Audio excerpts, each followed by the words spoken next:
आपण थोडं पुढे जाऊया. मी दोन संतांबद्दल बोलणार आहे. एक आहेत लाल डेड, ह्या 14व्या शतकातल्या काश्मीरमधल्या संत कवयित्री आहेत, त्यांच्याबद्दल, आणि मग कबीरांचा एक दोहा होईल. लाल डेड काश्मीरमध्ये तुम्ही मुसलमान असा हिंदू असा, त्यांच्याकडे लोकांची खूप ओढ आहे आणि खूप लोकांचं त्यांच्यावरती प्रेम आहे.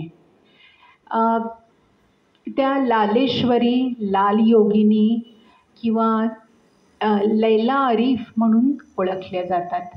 आणि कुठलाही पंथ असो, लोकांचं प्रेम मागच्या 7 शतकांपासून त्यांच्याकडे आहे. आणि ह्याचं एक कारण हेही आहे की त्या ज्या जीवन जगल्या आणि त्याच्यावरून त्यांनी ज्या कविता केल्या, त्या लोकांना अजूनही एक जिवंत आहे, ज्ञान आहे, जे त्यांच्याबरोबर पोचतं.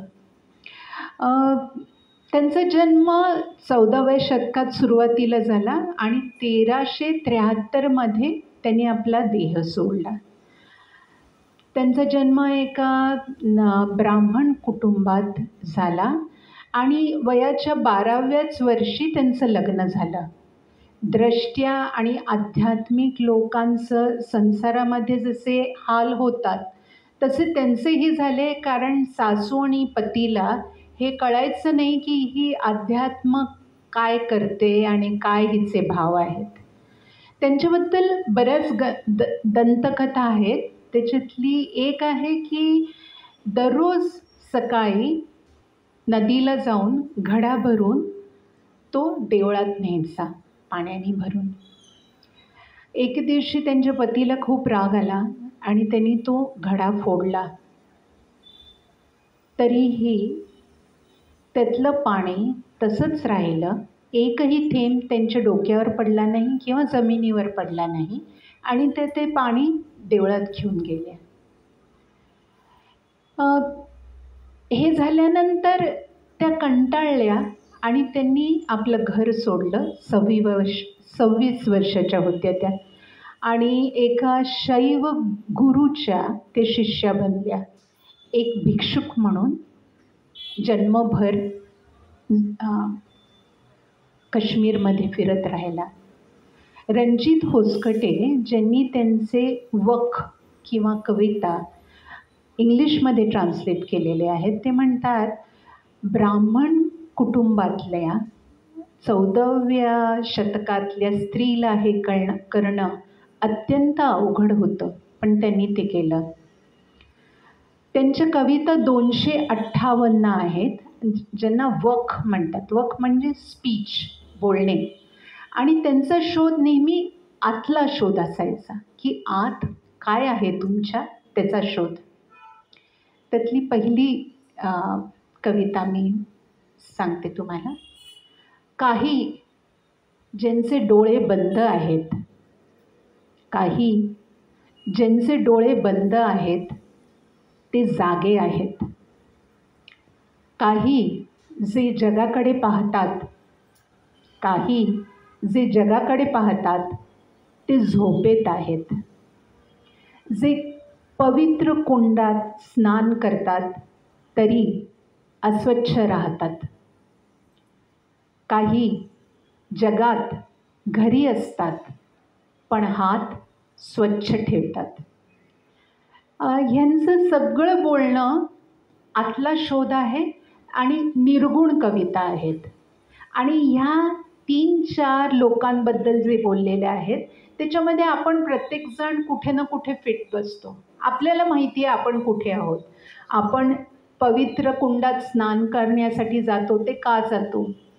बाहेर आल्यानंतरही आपल्याला खरंच स्वच्छ वाटतं का नाही वाटत? आपण जेव्हा सतत जगात गुंतलेले असतो, जगाकडे बघत असतो आणि त्यामुळे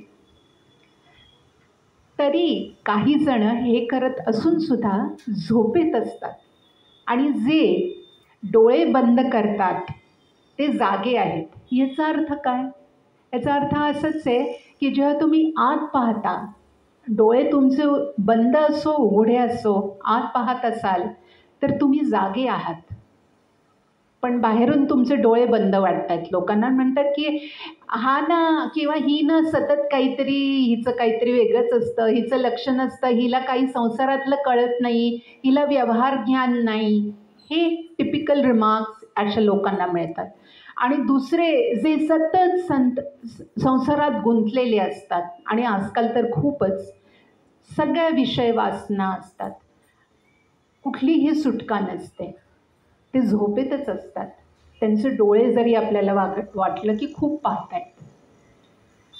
आणि काही या जगात घरात असून कुटुंब आहे, संसार आहे, लोक आहेत आणि तरीही त्यांचे हात स्वच्छ असतात. खरं म्हणजे इथे जे बसलेले आहेत त्यांना इतकं सगळं काही माहिती आहे की मला आणखीन काही सांगण्याची गरज वाटत नाही. त्यांची दुसरी कविता, देवा मी खरोखर कोण आहे आणि तू कोण आहेस हे मला कधीच कळलं नाही.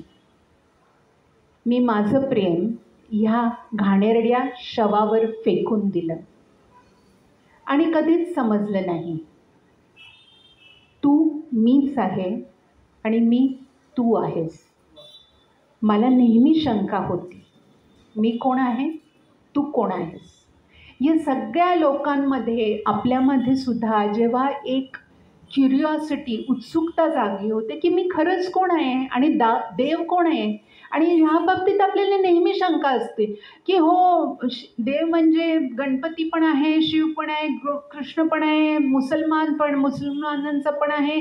पण नक्की देव देव म्हणजे काय आणि मी कोण आणि माझा आणि देवाचा काय संबंध आहे. म्हणजे असेल, देव असेल, पण इथे मी आहे तेव्हा कुठे आहे देव. ही क्युरिओसिटी, ही उत्सुकता जेव्हा सुरू होते आपल्यात, तेव्हा आपलं चालणं सुरू होतं त्या पथावरती. आणि ही शंका असणं हेच एक लक्षण आहे की तुमची चालण्याची सुरुवात झालेली आहे. तिसरी कविता आहे, तुझ्यात गुरफटलेला तू माझ्यापासून लपलास. तुझ्यात गुरफटलेला तू माझ्यापासून लपलास.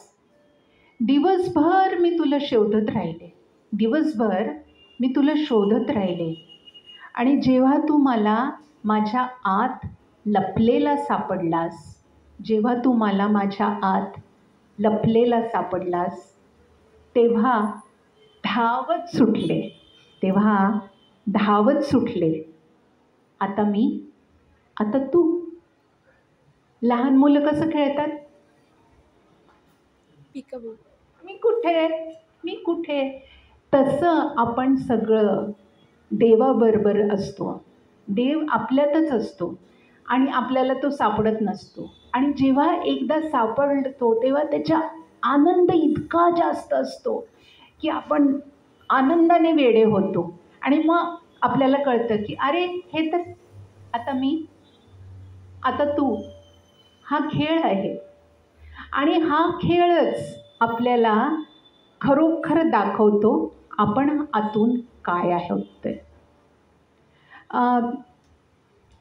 मी जसं म्हणाले की ही सगळी माहिती मला रणजित होसकटे यांचं त्यांनी भाषांतर केलेलं लाल डेड यांचं सगळ्या कविता आणि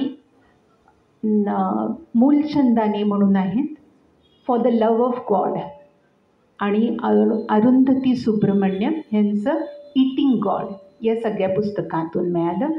त्यांच्याबद्दल मला धन्यवाद द्यायला आवडेल. आणि दुसरं म्हणजे ज्या काही चुका असतील त्या ऑफकोर्स माझ्या आहेत.